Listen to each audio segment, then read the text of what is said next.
Bonjour à toutes et à tous, nous sommes le vendredi 25 octobre. Bienvenue dans votre journal d'information de la mi-journée sur TV Vendée. Et direction les Sables d'Olonne pour parler Vendée Globe et timbre. La Poste s'est associée à l'épreuve de course à la voile autour du monde et a lancé une toute nouvelle collection. On peut désormais trouver 8 timbres rendant hommage aux 8 anciens vainqueurs du Vendée Globe, de Titouan Lamazou à Yannick Bestaven, en passant par Michel Desjoyaux ou encore Armel Lecléache. Yannick Bestaven, dernier vainqueur, était d'ailleurs présent ce mercredi pour inaugurer ce partenariat. C'était une surprise et comme je disais tout à l'heure, après l'album Panini, me voilà sur un timbre. Mes parents vont être très contents, très fiers. Et non, c'est une belle reconnaissance de la Poste et du Vendée Globe, je trouve ça génial. Et puis c'est important parce qu'on part en solitaire, mais c'est surtout aussi pour partager avec le public nos aventures, nos images, nos récits, que l'on fait ça aussi. Et quand on voit l'engouement, le nombre de personnes qui viennent sur le village là, tous les jours du Vendée Globe, ça donne vraiment un sens et une raison à ce qu'on fait. C'est bien de mettre en lumière comme ça le Vendée Globe et nos aventures, et c'est bien pour notre sport, c'est bien pour la course au large, c'est bien pour la voile. La manufacture L'Essence du Bois a été inaugurée la semaine dernière à Pouzauges. Il s'agit d'un projet collectif autour de la ressource en bois mis en place grâce au dispositif France Relance. Le but est de développer cette filière économique, mais aussi de former ou encore de mutualiser les machines. C'est aussi un tiers-lieu où l'on trouve des ateliers permettant l'échange et le partage.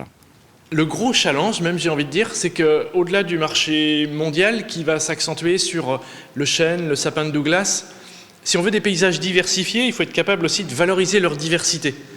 Et c'est bien ça, notre modèle de microéconomie locale, c'est que nous, ici, on a comme challenge de dire et l'aulne en bardage, en lambris, et le peuplier, et le tilleul. Et c'est d'élargir pour justement valoriser notre paysage et les paysagistes que sont nos paysans. Contrairement aux idées reçues, la littérature et le numérique peuvent être complémentaires. C'est ce que souhaite montrer le festival des clics et des livres qui a débuté ce jeudi à Venanceau.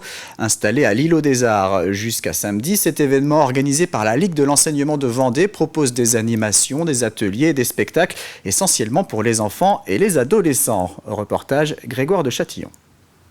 Ça fait le lien entre la terre, moi et la carte. Connaissez-vous le Meki-Meki ? C'est une carte avec des trous, une sorte de circuit court avec laquelle on va relier différentes matières pour voir si elles sont conductrices. Faire du son par exemple avec de la pâte à modeler, c'est possible. Juste à côté, c'est un temps de lecture sur la ville idéale. Il y a moins de bruit, il y a moins de danger. Il y a moins de danger, surtout pour les enfants qui circulent à vélo. Ce festival des clics et des livres, situé à Venanceau, souhaite avant tout montrer que la lecture et le numérique peuvent être copains-copains. C'est une histoire de complémentarité. Nous, on ne veut pas du tout opposer les deux parce qu'il y a un côté, on aurait tendance à se dire que le livre, il y a un petit côté sacré, etc. Et que le numérique, au contraire, c'est un peu le démon, je ne sais pas comment le dire autrement. Mais là, on se dit qu'il y a des choses à faire, on sait qu'il y a des choses à faire et qu'on peut le faire aussi à la maison. Le but, c'est samedi aussi, c'est que les parents trouvent des outils qui soient accessibles et gratuits pour faire des choses avec leurs enfants autour du livre et du numérique. Découvrir l'infiniment petit grâce à une loupe numérique, créer un jeu vidéo à partir d'un livre jeunesse ou comme ici, faire de la musique avec des dessins. Non, dedans. Ah, dedans, oui, absolument. À l'intérieur des cartons, en fait, on a installé ce que vous avez utilisé là, un PC et puis un Meki-Meki. On l'a relié le Meki-Meki avec les petits câbles crocodiles. Il y a de la musique. Aussi, on peut les faire parler. Et c'est tout. Alors, attends, on peut essayer un truc. S'associer est une force, cela tombe bien, c'est le slogan de la Ligue de l'enseignement de Vendée à l'initiative de ce festival. Enfants, ados, parents, l'Îlot des Arts à Venanceau vous attend ce samedi pour cette dernière journée des clics et des livres. Il a eu envie de voler. À force d'observer la nature, il s'est dit il y a plein d'animaux qui volent. Le théâtre Pierre Barou aux Herbiers a accueilli en résidence pendant toute cette semaine 9 acteurs professionnels et 16 jeunes de l'Institut musical de Vendée pour une création intitulée Bon Voyage, une comédie musicale qui voyage à travers 15 pays autour des valeurs de la francophonie et avec en fil rouge l'amitié entre les peuples. Pendant cette semaine, les acteurs et les choristes ont pu régler les derniers détails de ce spectacle présenté gratuitement à 2 reprises ce vendredi. On a de la chance d'être ici au Théâtre Pierre Barroux, aux Herbiers, en résidence, création-résidence. C'est une semaine où on va mettre un spectacle en place. Donc c'est exceptionnel parce que le faire sur une scène comme Théâtre Pierre Barroux, c'est formidable pour nos jeunes. Et le vivre avec des vrais professionnels. Donc l'idée c'était de déployer toute la langue française dans le monde entier pour montrer à quel point elle s'est enrichie de toutes ces cultures. On travaille vraiment dessus depuis 1 an et demi, mais depuis 2019 on avait commencé à travailler sur ce projet de spectacle sur la francophonie, sur les textes et les chansons francophones. L'artiste iranien Amir Zand, mis à l'honneur dans la dernière exposition du ciel à La Roche-sur-Yon, une exposition imaginaire et spatiale intitulée Rêves entrelacés, qui rassemble des illustrations dans lesquelles le lien avec le cinéma d'animation, la bande dessinée ou encore les jeux vidéo est très présent. Exposition d'ailleurs lancée dans le cadre du Festival international du film.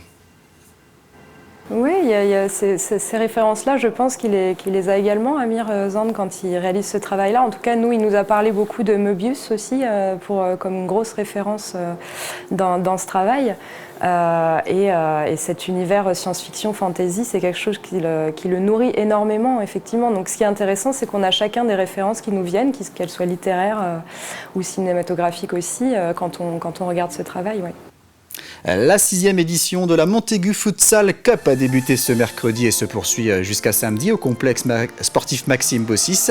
Il s'agit d'un tournoi international qui réunit 4 sélections de la catégorie U19. L'équipe de France a remporté ses 2 premiers matchs face à la Croatie et le Japon. Dernière rencontre face au Portugal samedi. Pour les Français, cette compétition permet de se préparer au prochain championnat d'Europe. On a le Japon et la Croatie sur le plan sportif qui nous rejoignent pour leur première participation. Donc une culture plutôt asiatique au niveau du futsal qui est différente de ce qu'on peut connaître en Europe. Donc ça va être très intense notamment. Et puis la Croatie qui est la nation montante en Europe et qui vient se jauger contre la France et le Portugal qui sont des valeurs à peu près sûres maintenant du continent. On est sur un format qui leur correspond sur le tour préliminaire où ils seront à un plateau à 4 équipes sur le même format de compétition, c'est-à-dire 2 jours de compète, 1 jour off et pour finir sur un dernier jour. Ça fait la 6e édition qu'on travaille comme ça et eux ça leur convient vraiment parce que ça les prépare au rythme de la compétition qu'ils vont retrouver notamment au championnat d'Europe. C'est la fin de cette édition. On se retrouve à 18h pour un nouveau point sur l'actualité. Très bonne journée à tous.